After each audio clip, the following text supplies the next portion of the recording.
Vamos lá, irmãos, capítulo 2, Salmo de número 2, versos de 1 a 3, e depois nós vamos lá para Efésios 6. A Marcos já fica com a mão no gatilho aí. A palavra de Deus diz assim: por que as nações se enfurecem tanto? E por que perdem seu tempo com planos inúteis? Os reis da terra se preparam para a batalha, os governantes conspiram juntos contra o Senhor e contra o seu ungido. Vamos quebrar estas correntes. Eles dizem: vamos nos libertar da escravidão. Essa rebeldia das nações contra o Senhor. Agora nós vamos lá para Efésios, capítulo 6,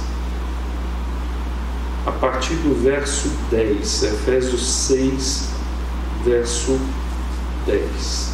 Vai falar aqui, irmãos, de um texto muito conhecido, que é a armadura do Senhor, as peças da armadura que nós estamos trabalhando. Por quê? Porque esse texto aqui vai falar de como nós podemos batalhar contra o diabo. O diabo, ele não quer que você venha para a igreja, o diabo não quer que você ore, o diabo não quer que você jejue, o diabo quer que você se separe, o diabo quer que você se dê mal. É isso que ele quer. O que nós temos que ter? A armadura do Senhor, a proteção do Senhor. E é isso que nós estamos vendo. O verso 10 diz assim, uma palavra final: sejam fortes no Senhor e em seu grande poder, vistam-se de toda a armadura de Deus, para que possam permanecer firmes contra as estratégias do diabo. Pois nós não lutamos contra inimigos de carne e sangue, mas contra governantes e autoridades do mundo invisível, contra grandes poderes neste mundo de trevas, contra espíritos malignos nas esferas celestiais. Portanto, vistam-se de toda a armadura de Deus, para que possam resistir ao inimigo no tempo do mal. Então, depois da batalha, vocês continuarão de pé e firmes.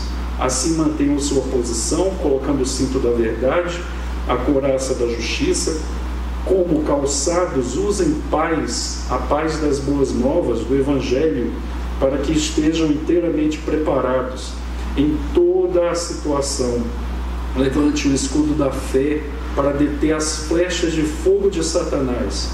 Usem a salvação como capacete e empunhem a espada do Espírito, que é a palavra de Deus. Orem no Espírito em todos os momentos e ocasiões. Permaneçam atentos e sejam persistentes em suas orações por todo o povo santo. E orem também por mim. Peçam que Deus me conceda as palavras certas para que eu possa explicar corajosamente o segredo revelado pelas boas novas. Agora estou preso em correntes, mas continuo a anunciar essa mensagem como embaixador de Deus. Portanto, orem para que eu siga falando corajosamente em nome dele, como é meu dever. Vamos orar, irmãos. Pai, muito obrigado por esse texto, que o Senhor aplique essa palavra aos nossos corações. Usa-me, Senhor, para exposição, e usa os irmãos com o coração aberto, que a semente caia em boa terra e produza para a glória do Teu nome frutos maravilhosos. Nós queremos, Senhor, nos guardar na batalha espiritual. Queremos ter a força do Senhor e a Tua graça. Muito obrigado, Senhor, por tudo. O Senhor é o nosso pastor e não há de nos faltar. Guarda-nos, protege-nos contra as ciladas de Satanás, em nome de Jesus. Amém. Meus irmãos, esse texto aqui, nós estamos tratando sobre os inimigos externos de Deus. Qual é o inimigo interno nosso? E o pior inimigo que tem é o quê? É o pecado. O pecado é terrível. E nós temos que nos guardar do pecado. E nós falamos aqui várias coisas. Por exemplo, não pode faltar na tua vida meditação na palavra. Não pode faltar na tua vida e na minha vida oração. Irmãos, nós oramos pouco demais. E oração é algo extraordinário. Quando um crente está de joelhos no chão, o diabo treme, o inferno se preocupa. Você acha que o inferno se preocupa com um crente que não lê Bíblia, não medita nas Escrituras, não ora, não tem comunhão? Vocês já viram quando Um tigre ataca uma manada de animais, por exemplo, de veados. Eles atacam aquela presa que está desgarrada. Muito mais fácil. Lá atacam, matam de forma cruel. O diabo é muito pior, irmãos. O diabo é capaz de atrocidades tremendas, grandiosas. E nós sabemos que ele também é o nosso inimigo, e o inimigo externo, é uma tentação externa. E ele é determinado para nos derrotar, para acabar com a nossa vida, para acabar com a nossa família, para acabar com a igreja do Senhor. Esse é o objetivo dele. Nós falamos que a palavra Satanás no Antigo Testamento significa acusador. Mas nós vimos também que o diabo, ele é o quê? Um mentiroso.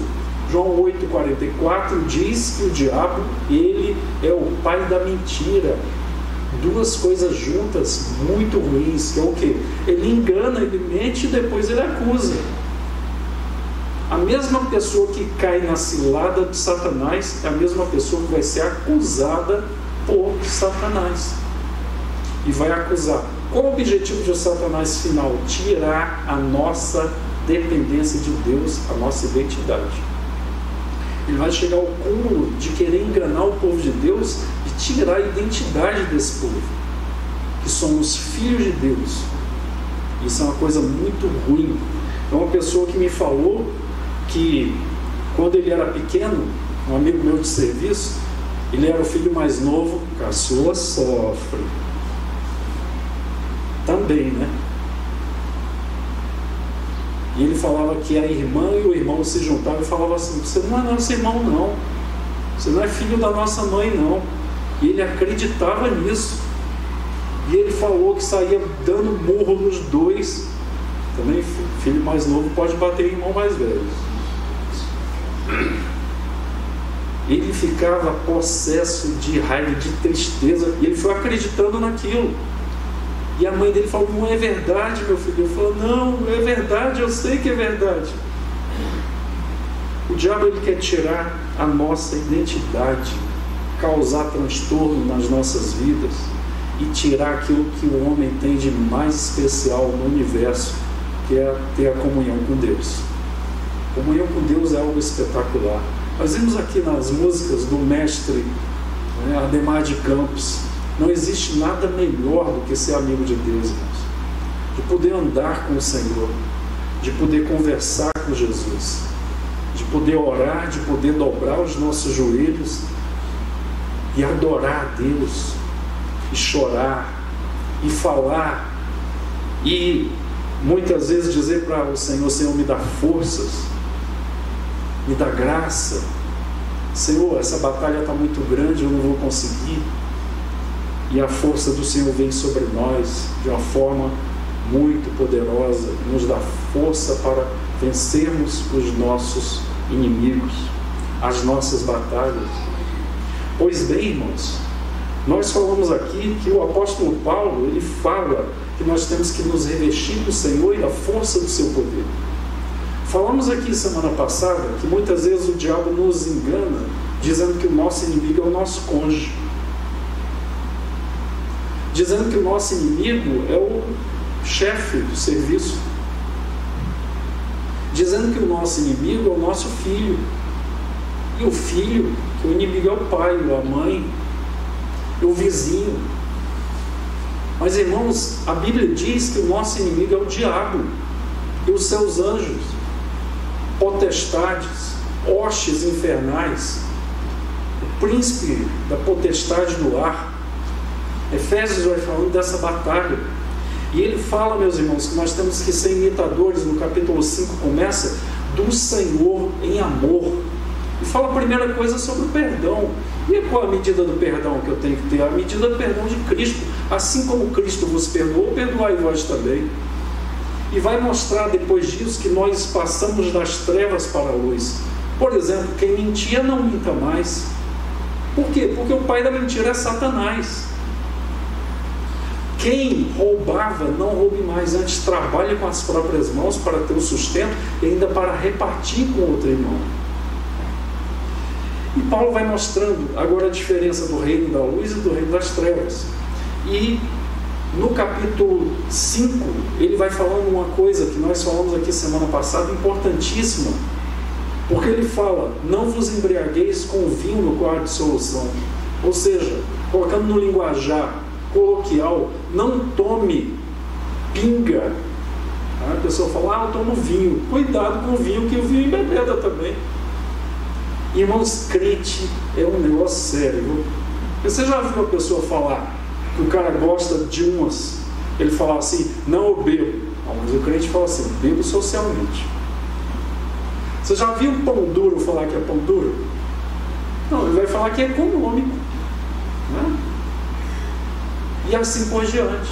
Nós gostamos de fazer abrandamento de ideias para aquilo que a gente gosta de fazer. E às vezes a gente entra nesse texto. Por que Paulo está falando isso? Porque tem irmãos dentro da igreja que estão tomando cachaça, estão tomando cerveja. E o diabo engana, fala: toma uma cervejinha sem álcool aí que o negócio vai andando. Aí o cara gosta, né? Aí daqui a pouco ele passa da sem álcool com álcool, aí daqui a pouco, não estou sentindo nada, vou beber mais. E assim por diante. Tem irmãos nessa igreja com problema. Uma vez, numa igreja, um pastor me falando que faltou suco de uva, que não era suco de uva, e era lá no norte do país. Os caras colocavam na ceia Fanta uva. Meu Deus do céu. Bebida de menino buchudo, cheio de lombriga. E aí esse irmão falou: não, a gente tem que colocar outra bebida. Mas não tem um vinho ali, devia ser aquele chapinha que é horroroso.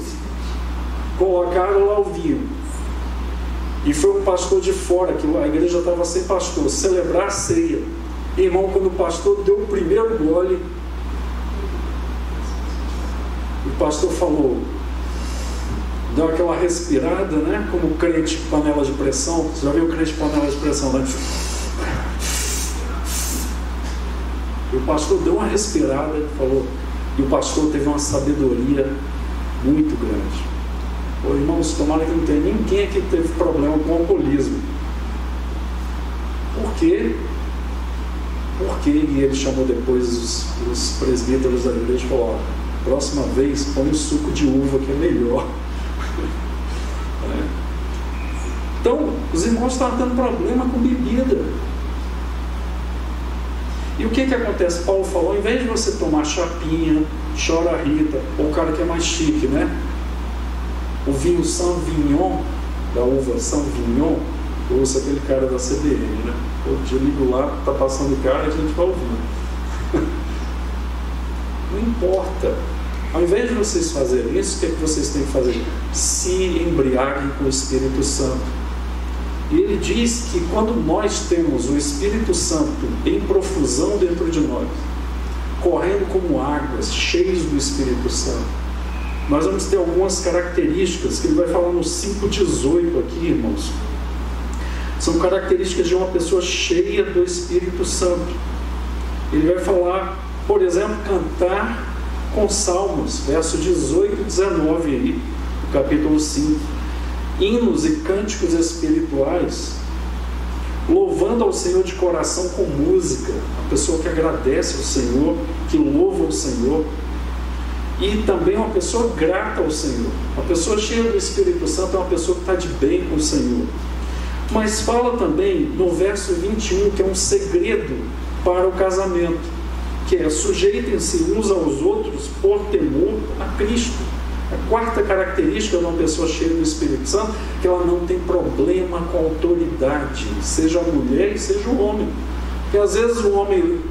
Já viu o encontro de casais, né? Às vezes o pastor está pregando e está o marido assim, ó, dando aquela cutucada, falando assim: tá vendo? Mulher, você tem que ser submissa. Agora ele não sabe, ou ele não lê direito, que o texto está falando que o homem tem que ser submisso à mulher também.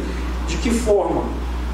Dando a vida pela sua esposa, assim como Cristo deu a vida pela igreja e se entregou por ela, para apresentar, como a Jade estava ontem aqui, a noiva dela, ataviada e preparada e perfumada para o seu Senhor. E faz isso ao homem. Agora, como é que eu vou fazer isso? Aí vem um segredo, cheio do Espírito Santo. Você quer parar de brigar em casa? Se encha do Espírito Santo. Você quer parar de competir no teu casamento? Se encha do Espírito Santo. Você quer parar de ficar gastando mais que você gasta? Se encha do Espírito Santo. Você quer parar de criar confusão dentro da igreja? Se encha do Espírito Santo.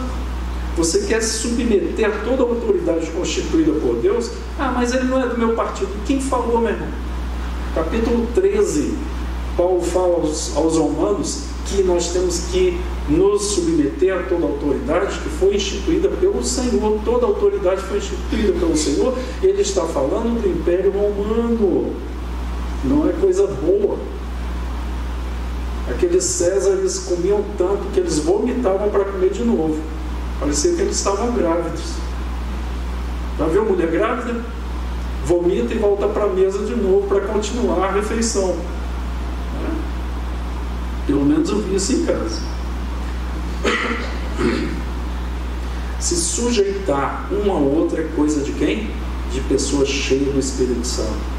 Agora, a pessoa que não é cheia do Espírito Santo vai ficar falando: quem é ele? Quem ele pensa que ele é? Com quem que ele está falando? Já viu? Tem crente soberbo. Aí chega na loja, não foi bem atendido. Eu quero falar com o gerente da loja. Vai, cria um barraco lá, uma confusão. Paz do Senhor para todos aqui no final, né? Ou então ele sai e está no carro dele assim atrás, né? Nós servimos ao Senhor. Em caso desse carro ficar desgovernado, né? E assim por diante. A pessoa fala: mas esse cara é crente, como é que pode? E vai comparar com Jesus e não tem nada a ver. Então, cheio do Espírito Santo. E o apóstolo Paulo, ele vai falar no 6 agora. Ele vai falando das relações. Ele vai falar ser cheio do Espírito Santo em casa, ser cheio do Espírito Santo pai e filho, filho e pai, e ser cheio do Espírito Santo patrão e empregado, empregado patrão. E ele vai entrar agora na batalha espiritual, que é o relacionamento contra Satanás. E irmãos, isso aqui é uma coisa muito séria, porque nós temos dois lados da moeda dentro da igreja. Tem gente que fala assim: não, o diabo não existe. E tem outros que só veem o diabo em tudo. Igual eu falei no culto passado, tinha um cara na igreja, ficava vendo demônio na caixa de som. Essa caixa de som é pequena, mas aqui era da igreja que eu participava, cabia pelo menos ali uns 20 demônios, eu acho. O cara via demônio em tudo, e o olho ficava virado, né? Parecia uma jabuticaba o olho dele. Virava o olho e falava: estou vendo demônio ali, e o demônio está aqui. Então, dois extremos, irmãos, errados. Porque Paulo diz aos Coríntios para nós não menosprezarmos os ardis de Satanás. E por outro lado, Paulo diz para nós nos enchermos do Espírito, e não de capiroto, de conversa de diabo, de ver diabo em tudo, de ficar falando mal das coisas de Deus. Nada a ver, nem um lado nem o outro. Nós temos que ser equilibrados. Nós temos que falar de Deus, nós temos que nos encher de Deus, nós temos que orar ao Senhor. A nossa conversa tem que ser sobre Deus. Se o diabo passar no nosso caminho, nós vamos, em nome de Jesus, expulsar, meu irmão, e vamos vencer. Mas a gente não fica igual uma igreja que eu participei também, que os caras, o apelido é o quê? Caça-fantasma. Os caras ficavam lá na igreja: onde é que tem um demônio? Corria todo mundo para lá, eram 6, sabe? Aí corria. Os caras só ficavam apagando fogo. O reino de Deus não é de apagar fogo. O reino de Deus é de construção da vida com Deus, relacionamento com o Senhor. E aqui, meus irmãos, o apóstolo Paulo vai começar falando que nós temos que nos fortalecer no Senhor e na força do seu poder, e não em papo do diabo, e ficar falando de demônio. É em Deus que a gente vai receber a graça. E meus irmãos, no Antigo Testamento, o Império da Síria tentava atacar Israel. Aí o que acontecia? Israel recebia a orientação sobre os planos do rei da Síria. E isso foram várias vezes, ao ponto do rei falar assim: alguém aqui está me traindo. Aí alguém falou: não, meu rei, não é isso não, porque lá tem o Eliseu. Tudo que o Senhor planeja aqui, a gente planeja, Deus revela para Eliseu lá, aí a coisa dá errado aqui. É isso. Dá para entender, irmãos? Quando a gente anda com o Senhor, Deus vai nos dando discernimento do mundo espiritual.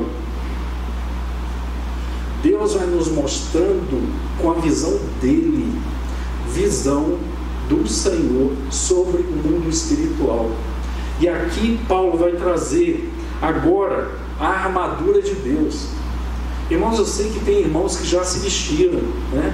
Faz aquele como se estivesse se vestindo. Isso é errado? Não. Paulo está usando uma figura para facilitar o quê? A didática do seu ensino sobre batalha espiritual. Primeira coisa sobre a batalha espiritual, nós temos que nos encher do Senhor. A segunda coisa, tem as peças da armadura que nós temos que nos munir. Para que era a armadura? Paulo está falando aqui de um soldado romano que se vestia para a batalha. E Paulo usa essa figura. Paulo usa também, por exemplo, figura de Jogos Olímpicos para falar da vida cristã. Uma metáfora.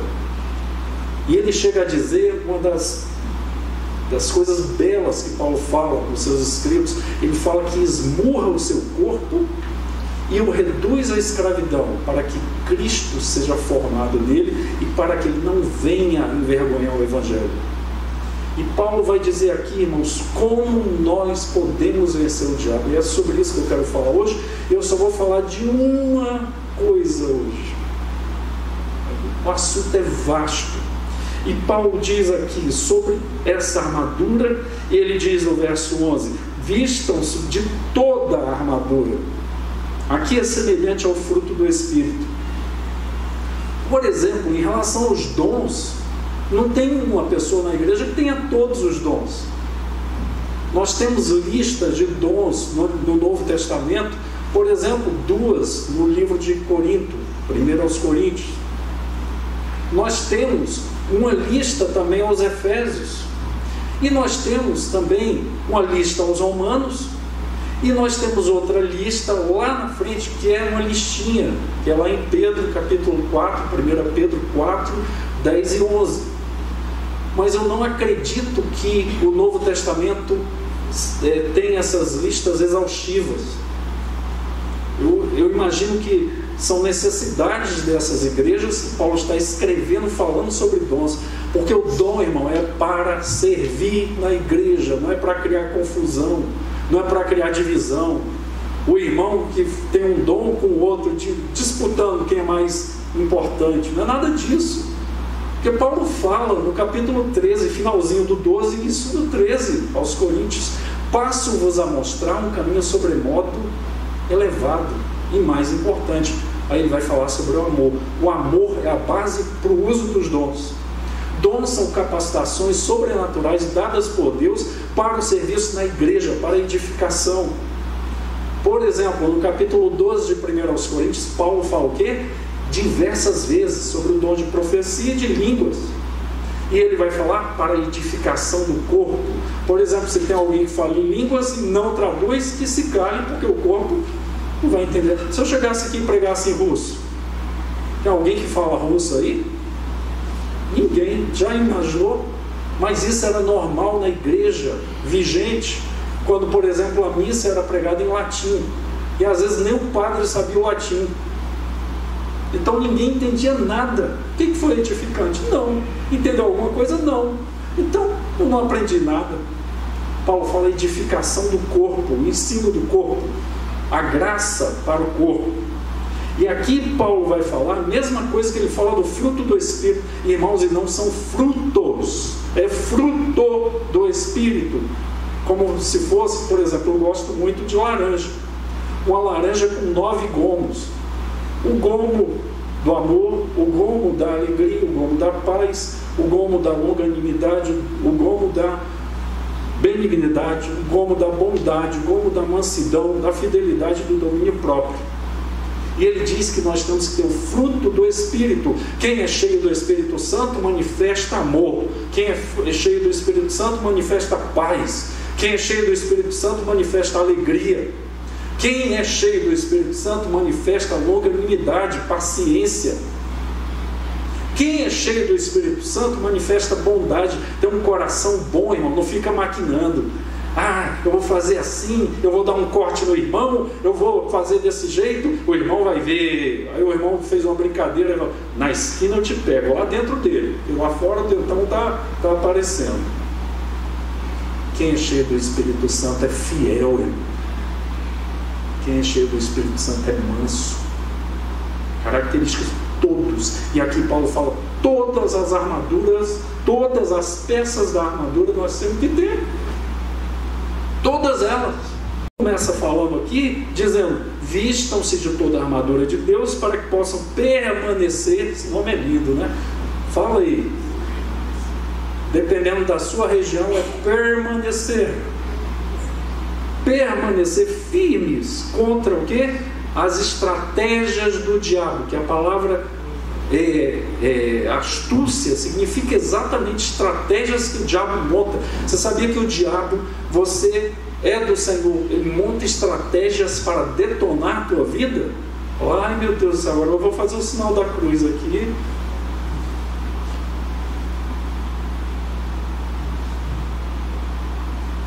Quem é crente está na batalha, mesmo que não saiba que está. Vai estar na batalha até o último dia. Mas nós vamos ser arrebatados. Os mortos em Cristo ressuscitarão primeiro. Nós, os vivos, seremos arrebatados com o Senhor nos ares. E, irmão, lá não vai entrar pecado, não vai entrar capiroto, não vai entrar mundo. Nós vamos viver a eternidade com o Senhor, para a glória do Senhor, cantar para o Senhor. Irmão, tem crente que pensa que vai ficar tocando harpa no céu. Só harpazinha. Que conversa é essa, meu irmão?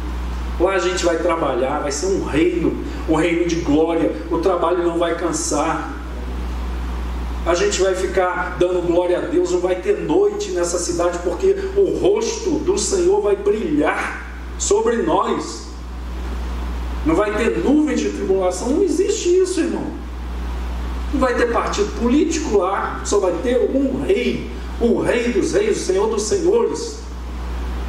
Lá não vai entrar inveja, lá não vai entrar divisão, lá não vai entrar complexo de inferioridade. E, irmão, o negócio é estar no nome na lista. Igual tem gente que fala, eu só fico feliz se meu nome estiver na lista lá. O cara está fazendo vestibular, é o primeiro. Meu irmão, qualquer lugar você tem que entrar, entrou, já está tudo de bom. Tem que sair pulando. Tem um amigo meu que eu conheço que ele foi chamado na 4ª lista de chamado em último lugar, mas se formou e exerce a profissão e é um bom profissional. Não sabia muito de química, física e matemática, mas tudo bem, ninguém é perfeito. E tem pessoas que dizem que matemática, física e química não é de Deus. Permanecer firmes contra as estratégias de Satanás. Nós não lutamos contra inimigos de carne ou sangue. E aqui ele vai falar, irmãos, a primeira coisa que ele vai falar, que é o quê? O cinto da verdade. A primeira coisa. Quero falar nesta noite sobre esse cinto da verdade. Esse cinto da verdade, irmãos, é exatamente o quê? O contrário do diabo. O diabo é o quê? O pai da mentira. E nós vamos o quê? Buscar a verdade do Senhor para nos munir contra as mentiras de Satanás. Irmão, quem é que trabalha com dinheiro em espécie, pega no dinheiro, ele tem que pegar no dinheiro verdadeiro para saber como é que é o falso. A pessoa que é acostumada sabe, bate a mão e sabe como é que é. Agora, hoje em dia tem outros instrumentos. A pessoa passa uma caneta, se a caneta tiver uma cor X, eu nunca sei qual é. Eu só fico assim, quando passa o dinheiro e passa a caneta, a minha oração é que dê tudo certo. A gente não sabe se o dólar estava adulterado ou não, vai saber na hora. Então a gente vai orando antes para que a caneta dê a cor que deve dar no verdadeiro. Então, meus irmãos, nós vamos vencer ao diabo com a verdade. Por quê? Porque o diabo quer exatamente criar ciladas para nós. Essa peça da verdade, João 8,44 fala o quê? Que o diabo é o pai da mentira. E, meus irmãos, nós vamos ver o quê? O diabo querendo trazer mentira ao nosso coração, nos enganar em várias áreas. Por exemplo, meus irmãos, na área do casamento. Irmãos, eu nunca vi, é uma coisa horrorosa, quando você atende às vezes um casal e vem um dos cônjuges falando assim: eu não amo mais o meu cônjuge. A esposa falando do marido: eu não amo meu marido. Ou o marido falando da esposa: eu não amo mais minha esposa. Irmãos, eu nunca vi, e aqui é igual a votação do Saddam Hussein, é 100%. Eu não voto no Saddam Hussein não, para você ver. 100%. Eu nunca vi nos atendimentos, em mais de 30 anos de atendimento de casais, eu nunca vi uma pessoa que fala isso e não tem outra pessoa no coração. Até hoje eu não conheci. O triângulo amoroso está aí. Sabe por quê, irmãos? Porque o diabo, é igual aquele filme Prova de Fogo, começa a colocar na cabeça da pessoa que o marido não é bom, que a esposa não é bom, e sempre aparece, ou no trabalho, ou na universidade, ou na vizinhança, uma pessoa que o diabo pinta como se fosse a pessoa ideal para aquela outra. E ela começa a flertar, porque nunca há o ato de prostituição, o ato de adultério antes. O ato de adultério é no interior da pessoa. E Jesus fala que aquele que olha com intenção impura para uma pessoa do sexo oposto já adulterou com ela. E às vezes não vai à frente, mas todo adultério não é de uma hora para outra. É uma mentira que o diabo pinta e começa a colocar essa pessoa que ele está pintando como uma pessoa perfeita, e o marido ou a esposa como uma pessoa imperfeita. E a pessoa começa a desgarrar. Irmãos, nós colocamos hoje de manhã aqui um triângulo, onde tem marido e mulher. Quanto mais se aproxima de Deus, que é lá o vértice de cima do triângulo, mais eles estão próximos. E quanto mais eles baixam no vértice e vão chegando na base desse triângulo, eles vão ficando mais separados. Está aí, ó.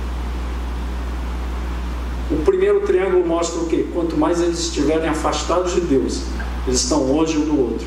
Quanto mais eles estiverem indo para o topo, para o vértice do topo do triângulo, mais eles estão juntos, porque eles estão próximos de Deus.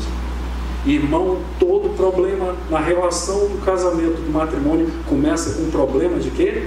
De mentira. E por quê? Porque faltou verdade de Deus no coração. A pessoa que casou não pode ter amizade com outra pessoa mais do que a sua esposa, que é o seu marido. Às vezes é no trabalho, risinho, piada, pega na mão, brinca. É uma brincadeira que Satanás está gostando. E a pessoa começa a falar assim dentro de si, porque os pensamentos mentirosos vêm. Essa pessoa, podia ser meu marido. Essa pessoa podia ser minha esposa. E começa assim. O diabo, ele engana no casamento. Ele mente. E quando a pessoa acredita, e a pessoa vai andando assim, é questão de tempo para ver o que? A derrocada e a desgraça está instalada num lar que antes tinha paz. Porque mentira do diabo foi acalentada como verdade e foi vivida. Irmão, o problema maior no coração do ser humano é a crença que ele tem. Às vezes você fala com a pessoa não enxerga. Ora, se lembram de Davi?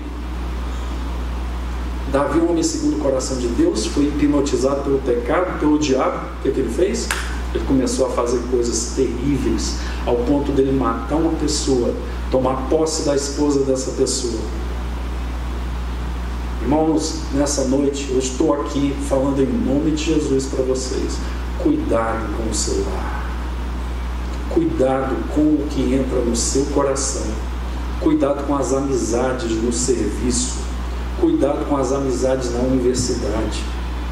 Irmão, a Bíblia fala para nós sabermos nos portar diante das outras pessoas. O seu melhor amigo tem que ser o seu marido. O seu melhor amigo tem que ser a sua esposa. Vocês têm que andar juntos, têm que ser cúmplices. Não do mal, mas do bem. Cuidado, o diabo entra com a mentira e é o oposto da verdade. Porque se tem a verdade, irmãos, a verdade nos protege e nos guarda. Também na vida pessoal, irmãos. Quando o diabo quer atrapalhar a vida de uma pessoa, detonar a vida dela, quantas vezes nós acreditamos nisso? Por exemplo, colocar rótulos e etiquetas em nós, falar que nós não temos capacidade, falar que o cabelo, a pessoa tem um cabelo liso e fala, esse cabelo é liso demais, Satanás é mau. A pessoa fala, tem que ir no cabeleireiro ficar com o cabelo enrolado. Aí outra pessoa que tem o cabelo enrolado, eu acho esse cabelo muita bucha, eu tenho que fazer, dar uma escovinha regressiva nele aqui, uma escovinha platônica, fotônica, ou então de chocolate. Sabe por quê, irmão? Tudo bobagem. O teu cabelo bonito é enrolado, o teu cabelo liso é bonito, é liso. Aí tem gente que tem o cabelo demais e fala, meu cabelo parece a Mata Atlântica aqui, os 10% que ficaram. A outra fala, não, eu queria ter o seu cabelo. Dá para entender, irmãos? Que isso está tudo errado. Aí a pessoa, a mulher calça 39, é pé de homem. Aí calça 33, pé de Cinderela. Aí tem vergonha do pé pequeno, tem vergonha do pé maior. Aí a outra tem a cintura mais em cima, não, queria ter mais embaixo. A outra tem mais embaixo, queria ter mais em cima. Aí a pessoa fala assim, meu ombro é muito estreito. E o outro, meu ombro é muito largo. Meu Deus do céu. Aí o outro fala, meu cabelo está muito grisalho, eu queria passar um Grecinho 2000.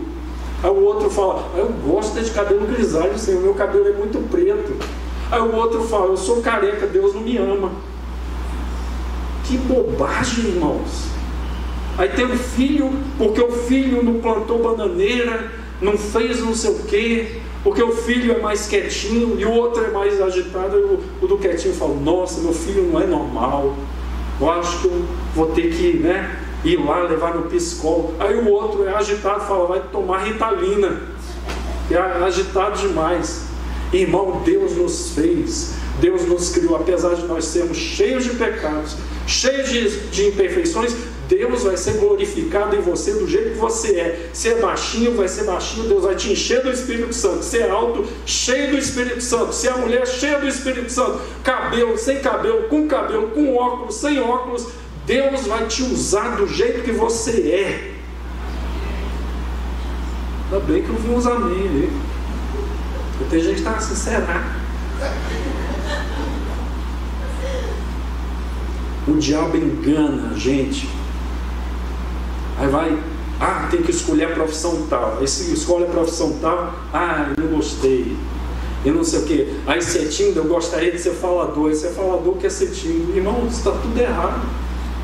O diabo engana a nossa vida pessoal, falando que nós não vamos conseguir em projetos. Tem gente que fica olhando para a vida do outro, não olha para a tua, é você. Você não tem, até no meio da família, genes univitelinos, é tudo diferente. Pode ser parecido igual o Denorex, mas não é.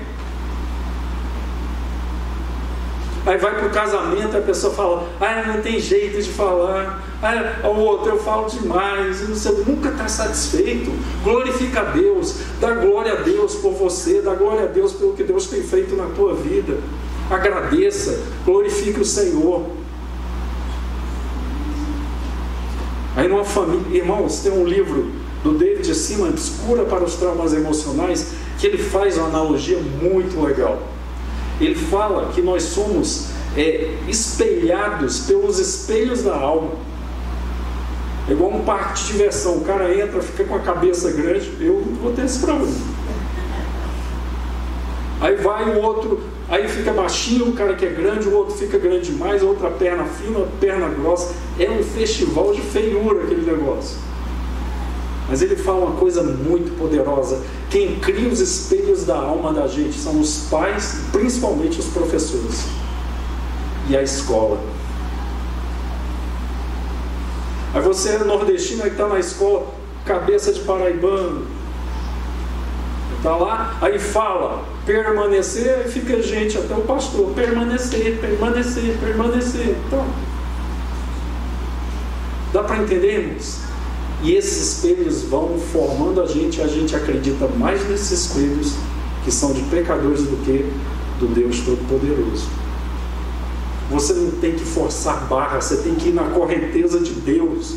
Se Deus te fez de um jeito, com um biotipo, com características de personalidade, com inteligência em determinadas áreas, você tem que ir nessa vibe, como diz o adolescente.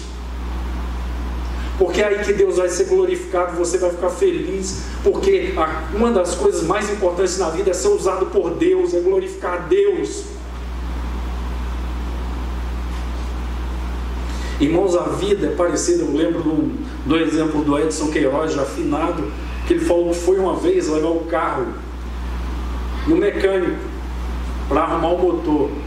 Aí sabe o que ele fez? Ele viu o mecânico, tinha um parafusinho bem pequenininho, pegava uma chave de fenda bem pequenininha.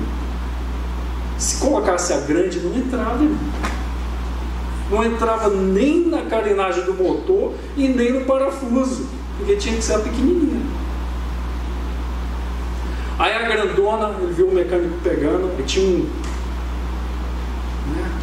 um parafuso enorme, pôs lá com a grandona. Se colocar a pequenininha ali, não vai dar. Cada um é de um jeito, formatado para a glória de Deus. Olha os discípulos, irmãos. Pedro, antes do Pentecostes, tinha o cérebro na ponta da língua, falava demais. Por ti eu morro, Senhor. Não morre nada. O outro, os discípulos do amor, João e o irmão Tiago, era chamado de Boanerges, discípulo de mandar trovão na cabeça dos outros. O outro, já ouviu? Irmão, é horrível. Você está num projeto assim, por exemplo, construção dessa igreja, aí vem o irmão, não vai dar certo não. O Dídimo falava isso. A gente vai para Jerusalém para se acabar todo mundo, Senhor.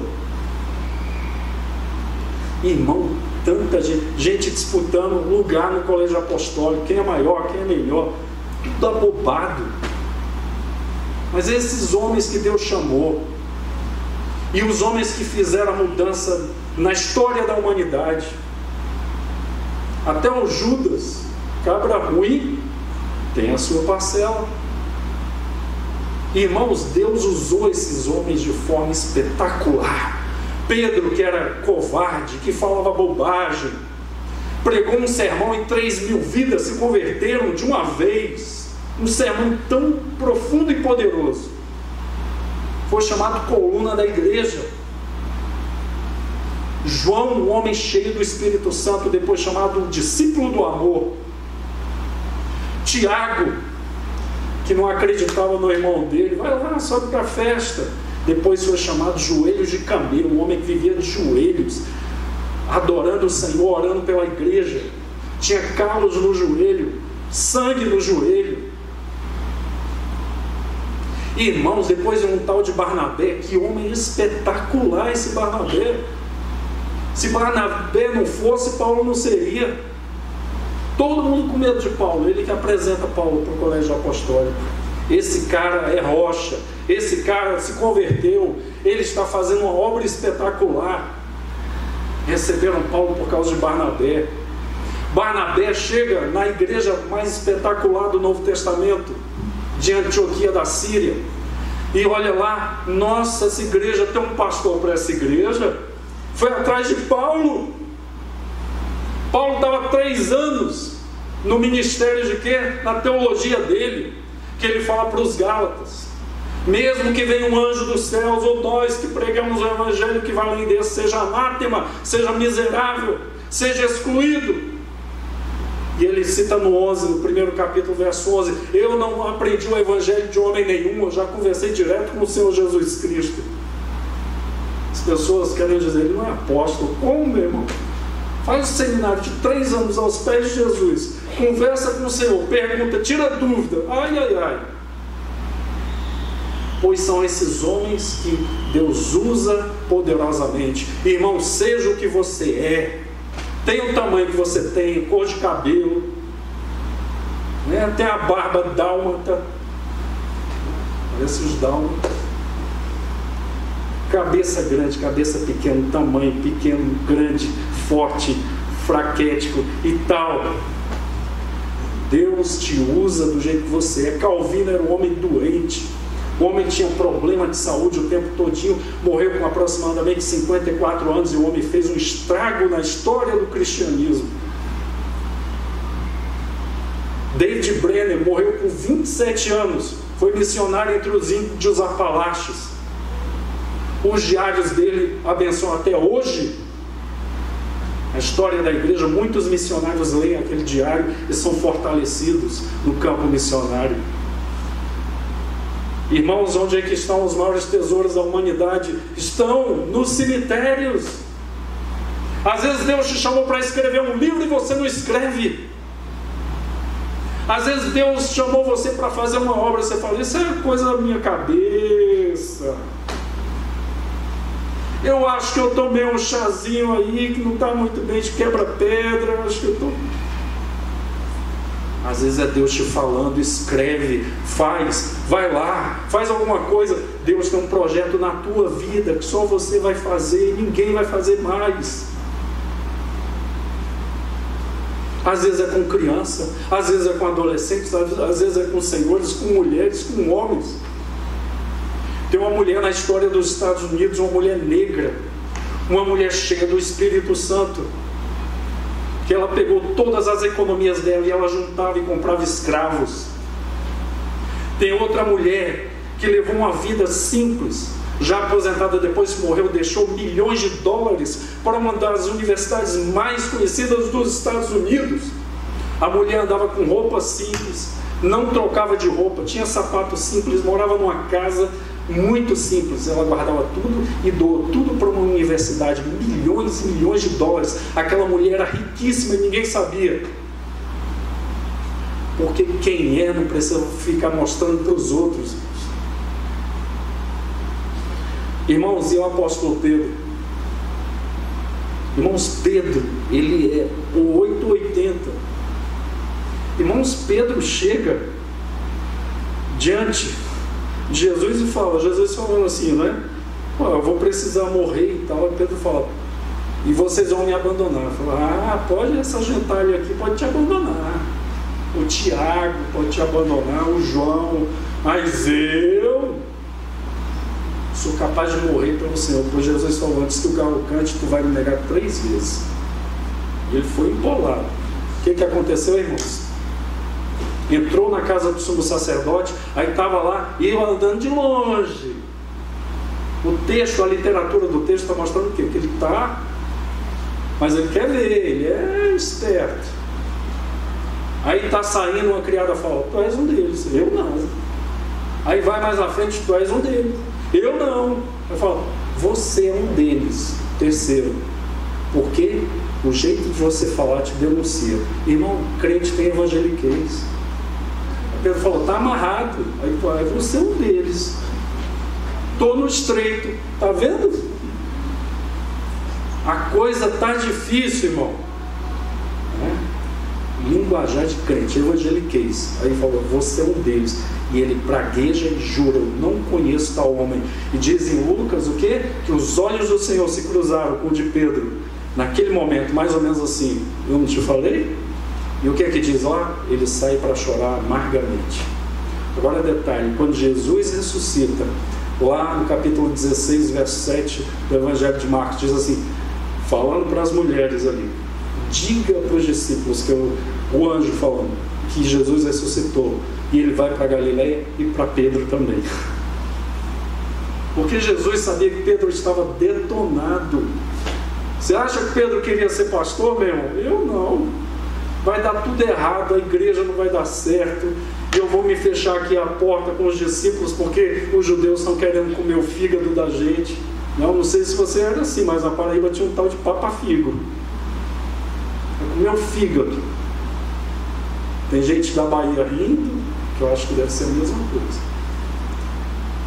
A gente vai ficar aqui. Pedro estava ali, e Jesus fala para Pedro, ou seja, eu perdoo ele e eu vou usar ele poderosamente. E é assim que acontece. E Pedro é usado.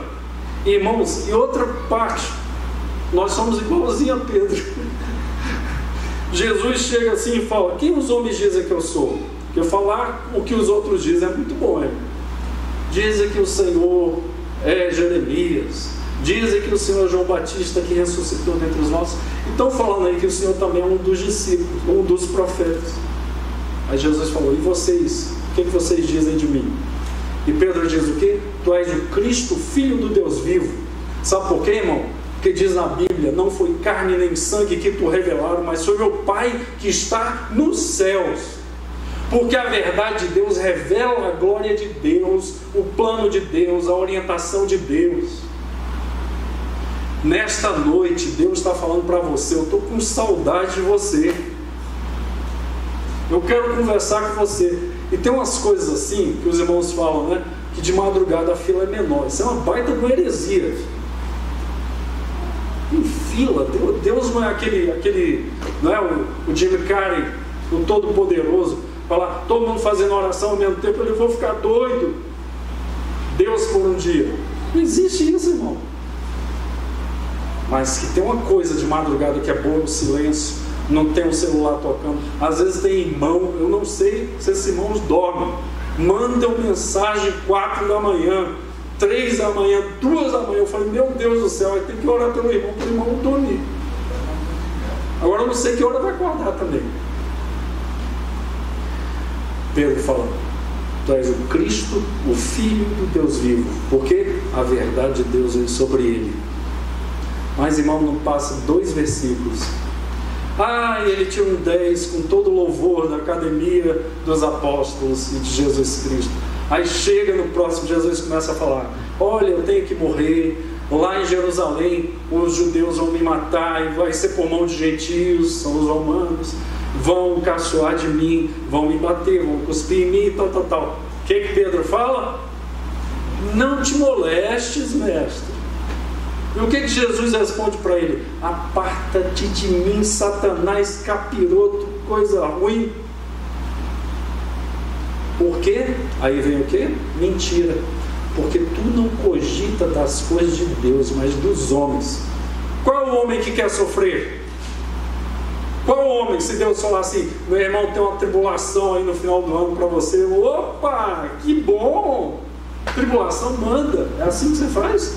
É assim que eu faço? A gente já vai fazendo o sinal da cruz interna, dizendo para Deus ter misericórdia.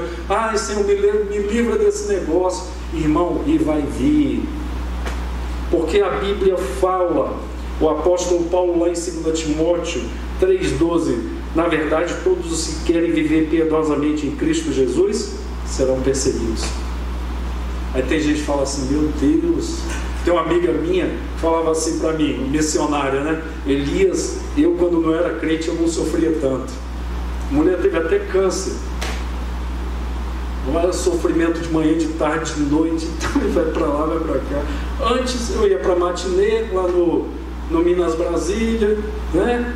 Fazia matinê, pulava lá, não estava nem aí e tal, estava tudo bem. Aí Deus me salvou, veio a confusão. Mas, irmãos, é a confusão para te purificar, para te colocar perfeito nas mãos do Senhor, para ordenar a tua vida, para organizar a tua agenda, para priorizar as coisas de Deus na sua vida, para fazer coisas que você nunca faria na vida, porque Deus está contigo. E Pedro, irmãos, foi do 10 com louvor até o 0, ainda ficou para a segunda época. Mas nós somos assim, sabe por quê, irmãos? Porque nós temos que ser cheios da verdade do Senhor. Nós temos que andar com a verdade no coração. Para quê? Para a mentira ser rebatida e vencida nas nossas vidas. Nós precisamos disso. Irmãos, essa é a primeira peça da armadura de Deus, a verdade. Nós ainda vamos falar sobre essa verdade posteriormente. Mas uma coisa é certa, a verdade não bate com a mentira. Você quer discernir a mentira? Andar com a verdade no coração. Andar com a palavra do Senhor no teu coração. Que Deus possa nos abençoar nessa semana, irmãos. Porque tem gente, tem crente que como é que se diz? Faltando a palavra aqui, mas é muito preocupado. O diabo agora vai me pegar. Meu irmão, está te pegando há muito tempo. Ou o diabo aqui agora fica andando assim, sabe? Nada disso. A Bíblia não está falando sobre isso. Você tem que andar com Deus no teu coração, que aí é a melhor proteção, a verdade de Deus no teu coração. Não faça igual aquele irmão. Estou vendo um demônio naquela caixa de som. Ai, e tinha outro irmão. Oh, meu Deus. O cara era chamado no seminário Rodão. Sabe o que é isso? O cara comprou o primeiro carro e o cara dirigia mal pra caramba. O apelido dele era Rodão. E eu ia com esse cara. Era eu e meu cunhado. Sabe o que ele fazia, dona Eliane? Ele ia para o banco de trás e eu ficava no banco da frente. E ainda ficava dando um toque assim em mim, né? Mais ou menos, tu vai na frente, tu vai na frente.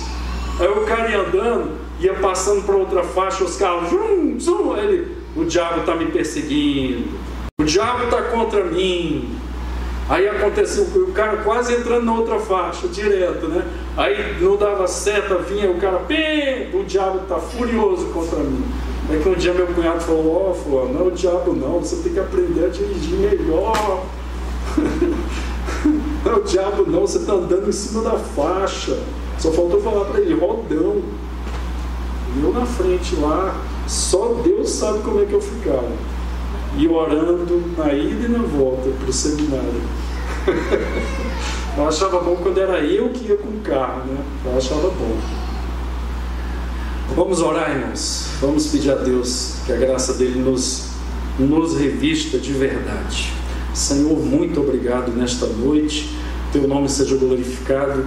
Senhor, renova o nosso coração, renova as nossas forças. Senhor, que nós não abaixemos a cabeça para a batalha espiritual, que nós levantemos a cabeça, olhemos para o alto e busquemos, Senhor, nos revestir de toda a armadura do Senhor, de toda a força do Senhor, do Teu poder, para permanecermos inabaláveis, Senhor. Assim como o apóstolo Paulo nos ensinou, inspirados por Ti. Senhor, que a Tua verdade esteja na nossa mente, no nosso coração, Pai, para apararmos as mentiras de Satanás e não vivermos acreditando na mentira como se fosse verdade. Pai, nos guarda. Pai, nos dá, Senhor, alerta.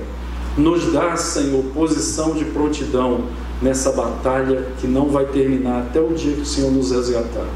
Que o Teu nome seja glorificado nesta noite. Nós oramos agradecidos no nome de Jesus. Amém.